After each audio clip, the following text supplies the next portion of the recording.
Olá pessoal, meus amigos internautas, selequianos ou não, que todos sintam-se abraçados por essa harmonia que nos rodeia. Que nós possamos, nesse momento, elevar o nosso pensamento a Deus, agradecer a todos por ter nos proporcionado esse momento, agradecer aos nossos anjos da guarda, enfim, Pai, um momento de agradecimento por tudo que Tu tens deixado recair sobre nós. Que nosso irmão Paulo disse, a tudo dá graça. Então, só temos a agradecer. Que a Tua luz e a Tua paz permaneçam em nós, hoje, agora e sempre, que assim seja, graças a Deus. Pois bem, gente, hoje foi-me incumbida, digamos assim, né? Para nós falarmos uma passagem que está no livro Caminho, Verdade e Vida, de Chico Xavier, trazido pelo Espírito de Emmanuel. E a lição de hoje é a 133, onde ele traz como título Hegemonia de Jesus.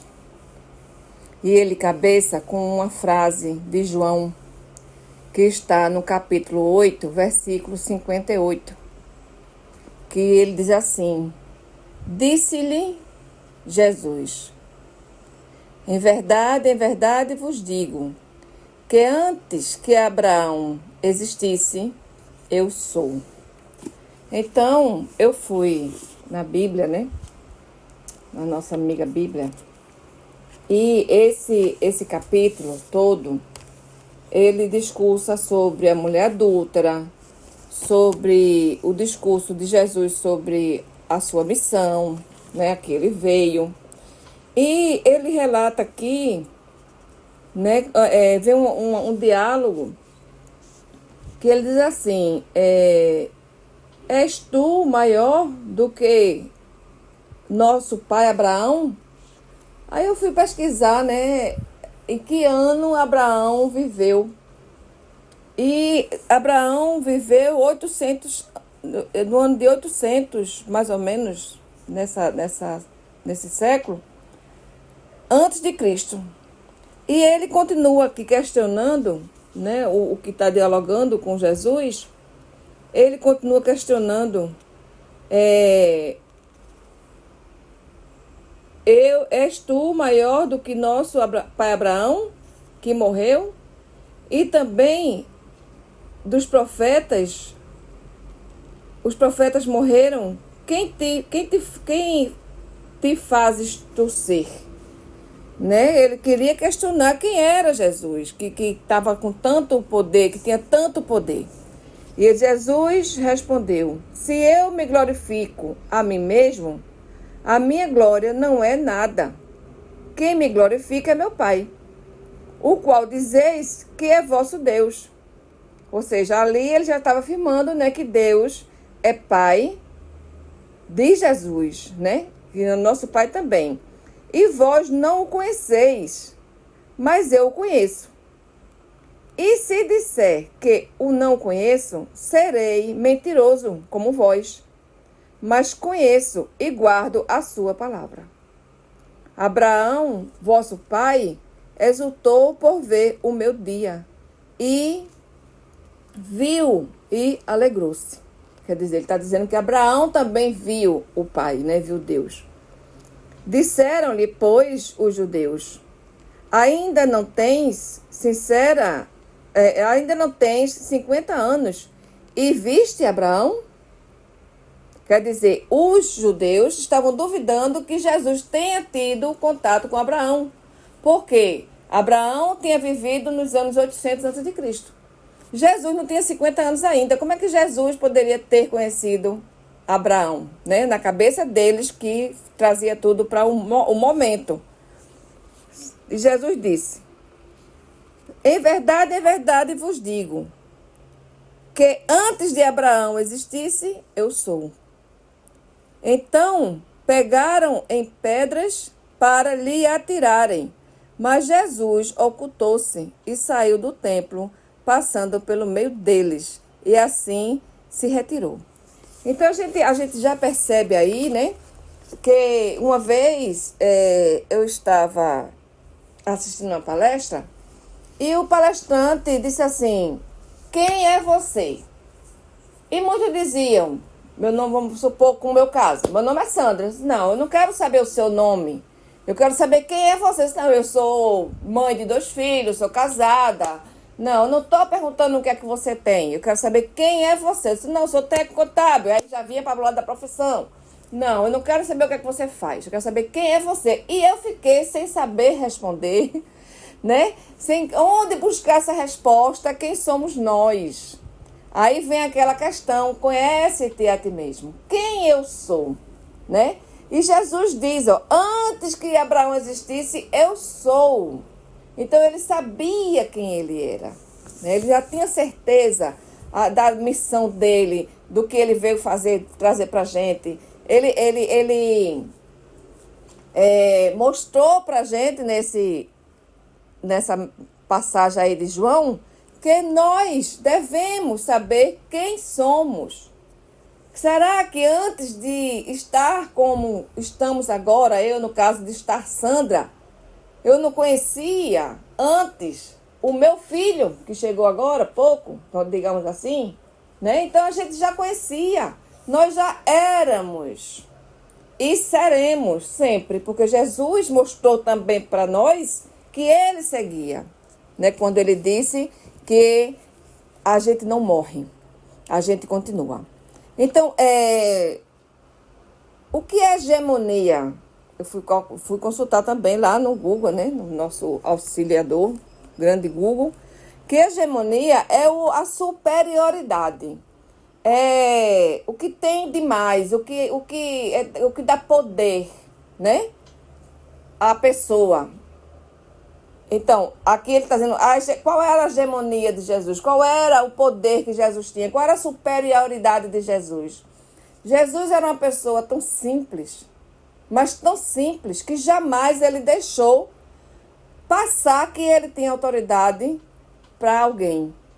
A gente tem isso, né, nos exemplos das suas parábolas, nos exemplos das curas que ele fazia, porque ele nunca disse que curou ninguém. Ele sempre dizia, a tua fé te curou. E hoje, se a gente conseguir aplicar um passe em alguém que chegou perto de nós com uma dor ou com um desequilíbrio emocional e a gente aplica um passe e aquela pessoa saiu melhor, a gente vai logo crescer o peito e dizer, eu apliquei um passe fulano e fulana saiu aqui que nem parecia. Achando que aquilo é nosso, né? Lógico, a gente se doou, a gente se permitiu, né? A gente se fez um instrumento do Pai para ajudar aquele irmão. Mas a gente não cura ninguém. Jesus deixou isso bem claro. A tua fé te curou. Na simplicidade dele. E ele, a gente via muito, foi muito... eu estava assistindo aqui agora aquela série The Chosen, que está numa rede aí, sendo exposta nessa rede, que traz toda a vida, toda a trajetória dele, né? Aí a gente vai rever aquelas parábolas dele, vai rever os sermões do monte. Então a gente vai nos despertando para que a gente não precisa ter muito, para que a gente ajude, para que a gente sirva, para que a gente seja esse cristão servidor, como Cristo disse, eu não vim para ser servido, eu vim para servir, e ele realmente serviu. A gente percebe também a simplicidade de Jesus quando um dos seus apóstolos diz assim, tu és bom, mestre. E ele diz, mestre, sim, bom, só o Pai que está no céu. Será que Jesus teve algum ato que a gente dissesse que não foi de bondade? E ele não se dizia bom. E se a gente observar direitinho, todos nós temos algo a ensinar, né? ensinamos a nossos filhos quando são pequenos, ensinamos a nossos netos, a quem nos rodeia, a gente sempre tem algo a ensinar. Mas esse ser bom é difícil ainda para nós. Essa bondade, essa benevolência que a gente deve ter, que Jesus tinha e não dizia que tinha, né? Que ele dizia que essa bondade só o Pai tinha. Mas a gente, às vezes, ainda se acha bom por fazer algo achando que é bondade, né? A gente, às vezes, se diz bom. Então, esses ensinamentos de Jesus, né? Essa simplicidade, essa hegemonia dele, dentro da simplicidade, que ele não se sentia superior de nada, mas que até hoje traz grandes lições para nós, mostrando qual era a superioridade dele. E a gente quer ser superior ao outro. Superior, basta a gente ter um título de PhD, que a gente já vai se sentir o tal. Não, porque eu conheço, eu sei. Então, quando a gente vai estudar Jesus, a gente vê que a gente não pode, não deve, se nós quisermos sermos eternos, né? Um amanhã mais feliz, viver na plenitude. A gente não deve ter essa superioridade por nada, porque nada é nosso. A gente é sempre ajudado a ter condição para um aprendizado, né? Uma evolução dentro das lições do Cristo. E Emmanuel começa o seu texto dizendo o seguinte: é impossível localizar o Cristo na história à maneira de qualquer personalidade humana. É impossível, como é que se diz? Comparar Jesus a nós. Por melhor que a criatura seja, a gente lembra de Chico, que ele dizia que era um cisco. E Chico dizia que estava muito longe de Jesus. Então, é impossível. Aí muitas pessoas dizem assim: mas Jesus não tinha matéria igual a nossa. Jesus tinha uma matéria quintessenciada. Não importa, Jesus veio se representar como ser humano para nós. Ele tinha um corpo de carne e osso. Ele tinha sangue correndo em suas veias. Só que ele era um ser de luz. Ele é um ser de luz. Então, a matéria que ele usou aqui na Terra não foi empecilho, não foi nada para complicar os ensinamentos. Não era para ele evoluir, que ele não precisava mais evoluir. Não ia ser obstáculo para ele nos ensinar a sermos humildes, para que nossa hegemonia seja dentro da simplicidade dele. Que nós não sejamos, nem nos achemos superiores a ninguém, melhores do que ninguém. Então, não vai ser, nós nunca vamos poder dizer: eu quero ser perfeito igual a Jesus. Aqui nesse planeta, a gente não vai conseguir ainda. A gente pode sim e devemos, né, ao máximo que a gente puder, ser cristão, seguir seus ensinamentos. Mas a gente não vai conseguir ter a nobreza de Jesus, porque ainda estamos precisando ainda muito. A gente não quer sair da nossa zona de conforto. A gente não quer perder ainda. A gente não quer ter não digo a obrigação, mas o dever que Chico tanto falava, que devo ser a cada dia melhor. Dou o direito ao outro de ser como quiser, mas a mim dou o dever de ser cada dia melhor. Mas a gente não quer isso. A gente quer que as coisas caiam do céu. A gente almeja um desencarne, né? Uma morte plena, quando a gente fechar nossos olhos para a outra dimensão, que nós sejamos felizes. Mas a gente não quer construir esse caminho. Porque Jesus disse: eu sou o caminho, a verdade e a vida, que é o título desse livro. Mas a gente não quer buscar este caminho, que é só através dos ensinamentos do Cristo. E Emmanuel continua aqui: a divina revelação de que foi emissário, excelso e harmonioso conjunto de seus exemplos e ensinos, falam mais alto que é a mensagem instável dos mais elevados filósofos que visitaram o mundo. A gente sabe que teve Sócrates, teve Platão, teve N filósofos que vieram até antes do Cristo, né, trazer palavras, mas as palavras que ficaram foi a do Cristo. Não que ele quisesse ser melhor do que ninguém, mas porque ele foi mais, digamos assim, mais contundente, mais certo do que ele estava trazendo. Na época em que Jesus veio, ainda existia muito forte, né? A frase temer a Deus. Ainda na minha infância, quando eu fazia o catecismo, eu aprendi que nós devíamos temer a Deus.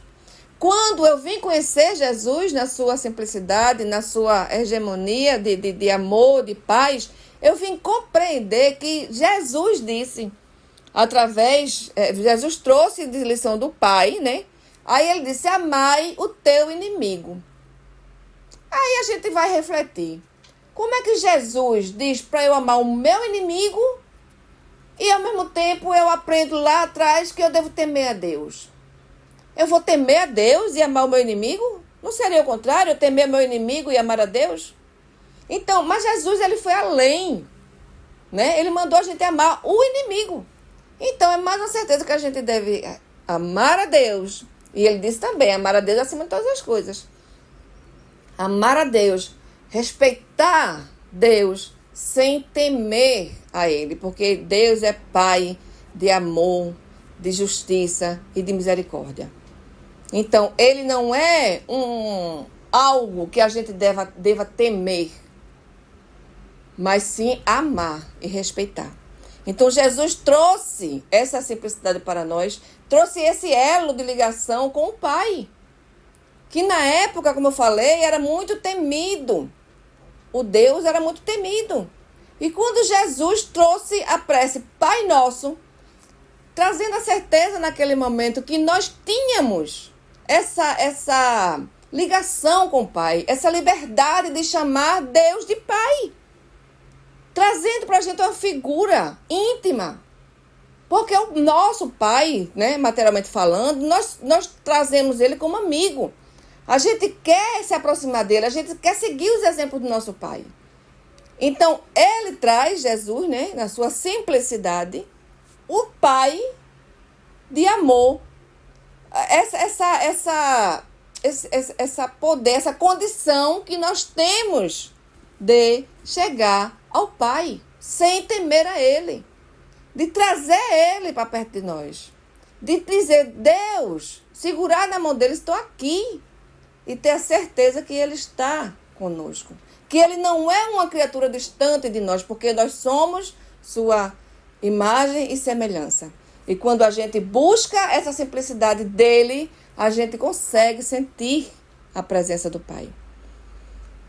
Então, Emmanuel continua dizendo o seguinte. Antes de Abraão, ou precedendo os grandes vultos da sabedoria e do amor, na história mundial, o Cristo já era o luminoso centro das realizações humanas. Aí a gente lembra, né, que na história traz que Jesus é o construtor do nosso planeta. Ele, a gente tem lá no livro de Emmanuel também, através de Chico, que traz todo o início de quando o mundo está sendo formado, o mundo não, né? Nosso planeta está sendo formado, e ele traz nesse livro como é que foi a formação, com as reuniões crísticas, para que ajudassem, né, Jesus a construir o nosso planeta. E a gente vê nesse livro, que eu não estou lembrando o nome dele, apesar que eu tenho ele, não estou conseguindo visualizar ele na minha mente, mas ele traz nesse livro que nós temos, para nós termos a certeza, né, que Jesus foi escolhido, o Cristo, nessa reunião crística, ele foi escolhido para essa missão, para construir o nosso planeta. E com todo o apoio, né? Todo o apoio dos outros cristos que nós ainda não conhecemos, né? Porque está difícil até a gente compreender Jesus. Como é que a gente pode já conhecer os outros cristos? Mas nesse livro, ele traz toda a formação, né, do nosso planeta. Assim, e Jesus, milhões, trilhões de anos depois dessa obra-prima que ele fez, que ele quer salvar essa obra-prima dele, né? Ele vem para nos ensinar a amar, porque a gente não estava conseguindo, ainda hoje não estamos conseguindo entender a mensagem dele. Então, ele, para não destruir esse planeta, né, que ele fez com tanto carinho, com tanto amor, ele disse, não, eu vou. Eu vou ensinar aos meus irmãos a se amarem. Quando ele disse, amai-vos uns aos outros, como eu vos tenho amado. E ainda hoje ele nos ama. Ainda hoje ele está, quando ele disse, onde estiver dois ou mais, falando em meu nome, lá eu estarei. Eu não tenho dúvida que Jesus está aqui agora, nesse ambiente que eu estou. Eu estou sozinha, materialmente falando. Mas tem o meu anjo da guarda no mínimo, né? Então somos dois. Então Jesus disse, onde tiver dois ou mais, já tem eu e meu anjo da guarda, então ele está aqui com certeza. Nós duvidamos disso muitas vezes. Mas a gente deve ter a certeza de que ele veio naquela época, né? Se fez homem, né? Filho de Deus, primogênito, que é o construtor desse planeta para nós evoluirmos. Ele veio exclusivamente ensinar a nos amar.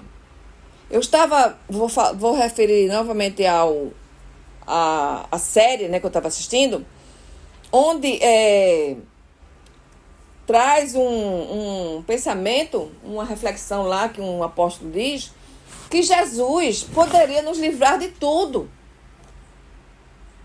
E pode, mas só que cada um de nós vamos ter que ter a nossa experiência, a nossa oportunidade de provar a nossa fé.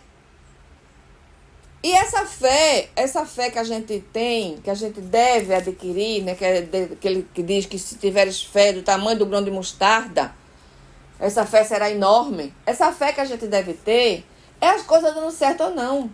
Tem uma passagem que um seguidor dele vai pedir para ele curar uma amiga. E ele é deficiente.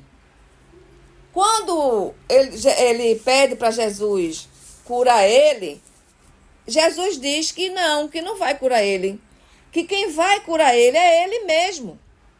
E ele fica sem entender aquilo naquele momento. Então, logo depois, ele vai pedir a Jesus por essa amiga que está em momento difícil, está com a saúde muito prejudicada. E Jesus vai curar ela. Ele sai tão feliz porque Jesus cura ela, que ele, sem nem perceber, ele larga a muleta. Que ele tinha deficiência na perna e andava de muleta. Sem nem ele se perceber, ele larga a muleta. Aí ela olha para ele e diz, você está andando sem muleta. Ele diz, ele também me curou. Aí ele olha para Jesus e Jesus diz, eu não fiz nada. Trazendo para nós, nesse momento, pelo menos para mim, né? Teve uma grande lição que é dando que se recebe. Ele não estava preocupado em se curar, em ficar bom. Ele estava mais preocupado em fazer com que a amiga, né, a amiga dele fosse curada. Então, aquele amor que ele dedicou, que ele esqueceu dele. Quando a gente renuncia a algo, a gente sabe que lá na frente a gente vai ser beneficiado. Ele renunciou, ele não quis botar ele em primeira mão. Ele queria que Jesus atendesse a amiga dele. E quando isso foi feito, ele automaticamente se curou. Porque ele ficou tão feliz que largou o instrumento ao qual ele se apoiava para andar. Então são esses exemplos que Jesus traz para nós, que ele mostra, gente. Quanto mais a gente for simples e humilde, como diz lá no capítulo das aflições, quanto mais humilde e simples nós formos, mais a gente será feliz. Porque a gente vai estar se desligando das coisas que nos faz adoecer, que nos tormenta, que é as coisas do mundo. Então, Emmanuel continua aqui, né? De sua misericórdia partiram os missionários da luz, que, lançados ao movimento da evolução terrestre, cumpriram mais ou menos bem a tarefa redentora que lhes competia entre as criaturas, antecedendo as eternas edificações do Evangelho. A gente sabe que antes de Jesus teve o Alcorão, né? Teve aqueles evangelhos que foi trazido na época que Jesus estava aqui. Pedro ia muito pelo Alcorão antes de trazer as lições de Jesus, que é o Antigo Testamento, né? Então, muitas lições foram dadas antes. E como Jesus disse, eu não vim trazer uma nova lei. Eu vim trazer a espada para dividir, não foi para ferir ninguém não, porque quando ele fala em espada, a gente lembra de ferir, lembra de dor. E a reforma íntima, ela dói. Tem um livro de Hermann de Foucault que é a reforma íntima sem martírio. Mas não é esse martírio que a gente vai doer na carne, é a dor interna. A mudança nos faz sofrer, porque a gente não está preparado para sair dessa zona de conforto, como eu falei lá atrás. Então, tudo que a gente, toda mudança, ela é dolorosa. A borboleta, a lagarta, para ela virar uma borboleta, ela passa por um processo de dor. O carvão, para virar um brilhante, ele passa pelo fogo. Então, é essa espada que Jesus disse, ele veio trazer a espada para que a gente entendesse que vai doer, mas vai ser melhor para nós. Nada vai ser fácil, né? Nada vai ser fácil. Então, ele não veio descumprir as leis, ele veio para colocar em prática. Então, a localização, continuando a história de Emmanuel, o texto, a localização histórica de Jesus recorda a presença pessoal do Senhor da Vinha. O enviado de Deus, o tutor amoroso e sábio, veio abrir caminhos novos e estabelecer a luta salvadora para que os homens reconheçam a condição de eternidade que lhes é própria. Nós somos seres eternos. Aí a gente quer viver para o hoje. O hoje é que importa. Né? Não, eu quero ter isso. Eu estudei, eu fiz pós-graduação, eu fiz um concurso, eu tenho X, eu mereço ganhar isso, então eu vou usufruir. Pensando que só isso é que é importante para mim. Sem esquecer que somos seres eternos. Sem lembrar, aliás, né? Que somos seres eternos. Que o amanhã, se eu sou hoje orgulhoso, arrogante, amanhã eu vou vir. Numa humildade, numa simplicidade, numa vida não digamos de pobreza, mas numa vida simples, para nos ensinar, para aprender essa simplicidade do Cristo. Aprender que a nossa arrogância não vai levar a nada. Aprender que dentro dessa simplicidade é que a gente é feliz. As pessoas mais simples, gente, são as mais felizes.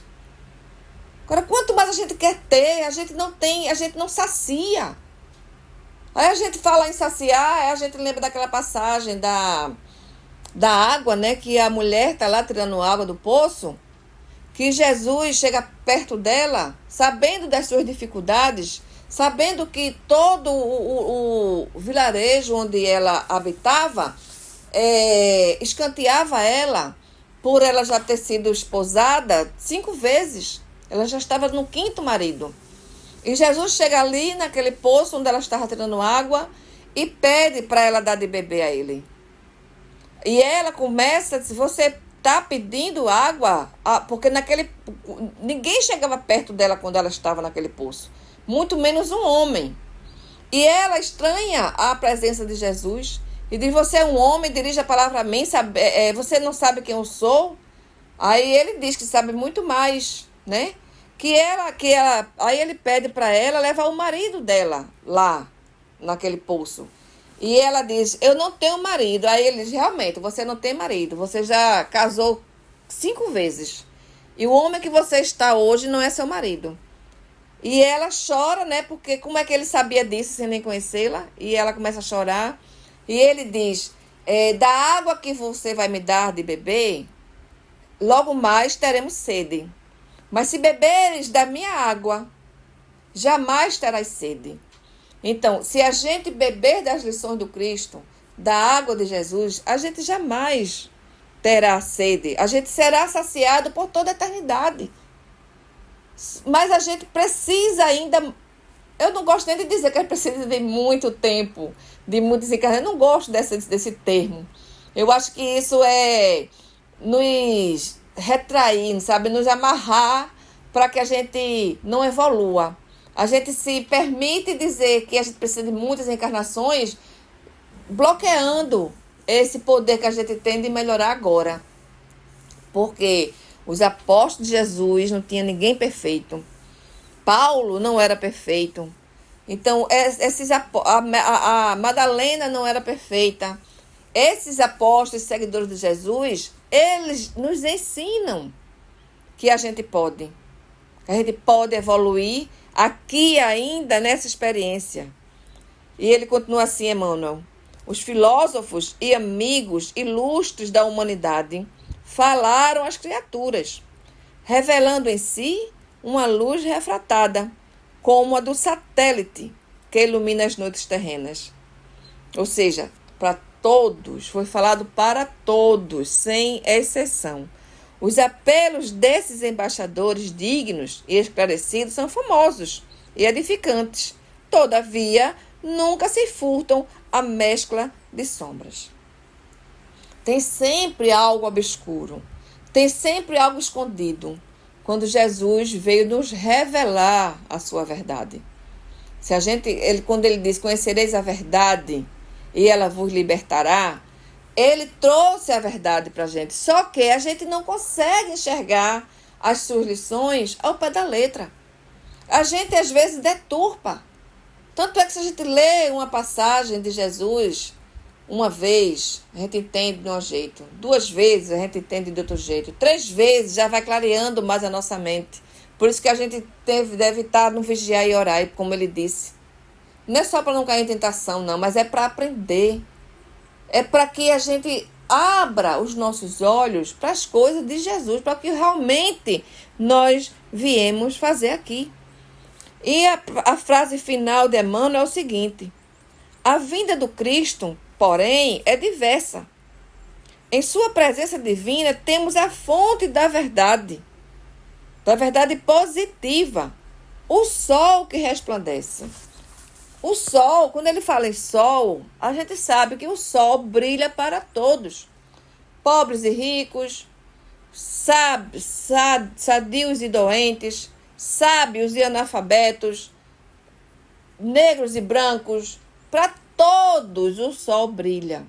Então ele diz aí que o nosso Pai está para todos. Basta que nós façamos, né? Nos permitamos ver essa luz, ver esse sol, ver essa verdade que o Cristo veio nos relatar.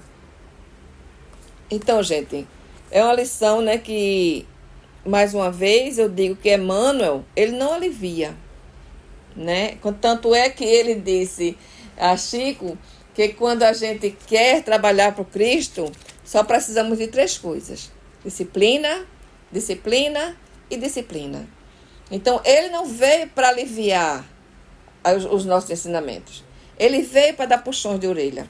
Ele veio para nos ensinar, praticando, que a gente faça, que nós não sejamos só uma boca que ora, mas sejamos umas mãos que servem. É isso que Jesus quer da gente. Essa simplicidade que Ele quer de nós. A simplicidade de quando a gente se deparar com um leproso, que a gente possa dar um abraço nele, sem ter medo de pegar. Porque Jesus, na sua simplicidade, ele não tinha medo de nada. Ele não teve medo de curar, de chegar perto de um leproso. E por isso, por ele não ter essas deficiências que nós temos, Jesus nunca adoeceu. Jesus nunca teve os problemas, digamos assim, que nós temos hoje. Porque ele não se permitia, né, dentro da sua simplicidade, dentro da sua hegemonia, que ele não tinha superioridade nenhuma. Então, sejamos, cada dia, né, possamos ter essa luz dentro de nós, fazer brilhar essa luz, que nós somos luzes, porque Jesus também disse. Nós saibamos brilhar nossa luz, que nós saibamos ter essa simplicidade que Jesus veio nos revelar. E para um dia podermos dizer, já não sou mais eu que vivo, mas o Cristo que vive em mim, que é uma frase de Paulo. Ou até dizer o que Jesus disse, eu e o Pai somos um. Porque se nós somos essência divina, nós podemos dizer que temos o Deus dentro de nós. Então, com essa harmonia que está aqui agora, todo amor que nós possamos refletir de dentro de nós para os nossos, que nós possamos, Pai, agradecer. Agradecer sempre a tudo. Agradecer por essa lição que nos foi dada, por essa missão cumprida. Que a Tua luz e a Tua paz possa ser o nosso guia, possa estar sempre à nossa frente.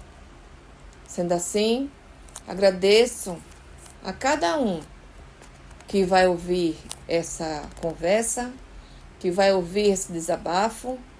Agradeço a todos. E que nesse momento saibamos elevar o nosso pensamento ao alto e fazer uma prece íntima, direto com o Pai, sabendo que Ele está nos ouvindo, que Ele tem misericórdia de nós e que Ele nos ama incondicionalmente. Sendo assim, peço permissão para encerrar esses estudos. Na Tua santa e divina paz. Que assim seja, graças a Deus.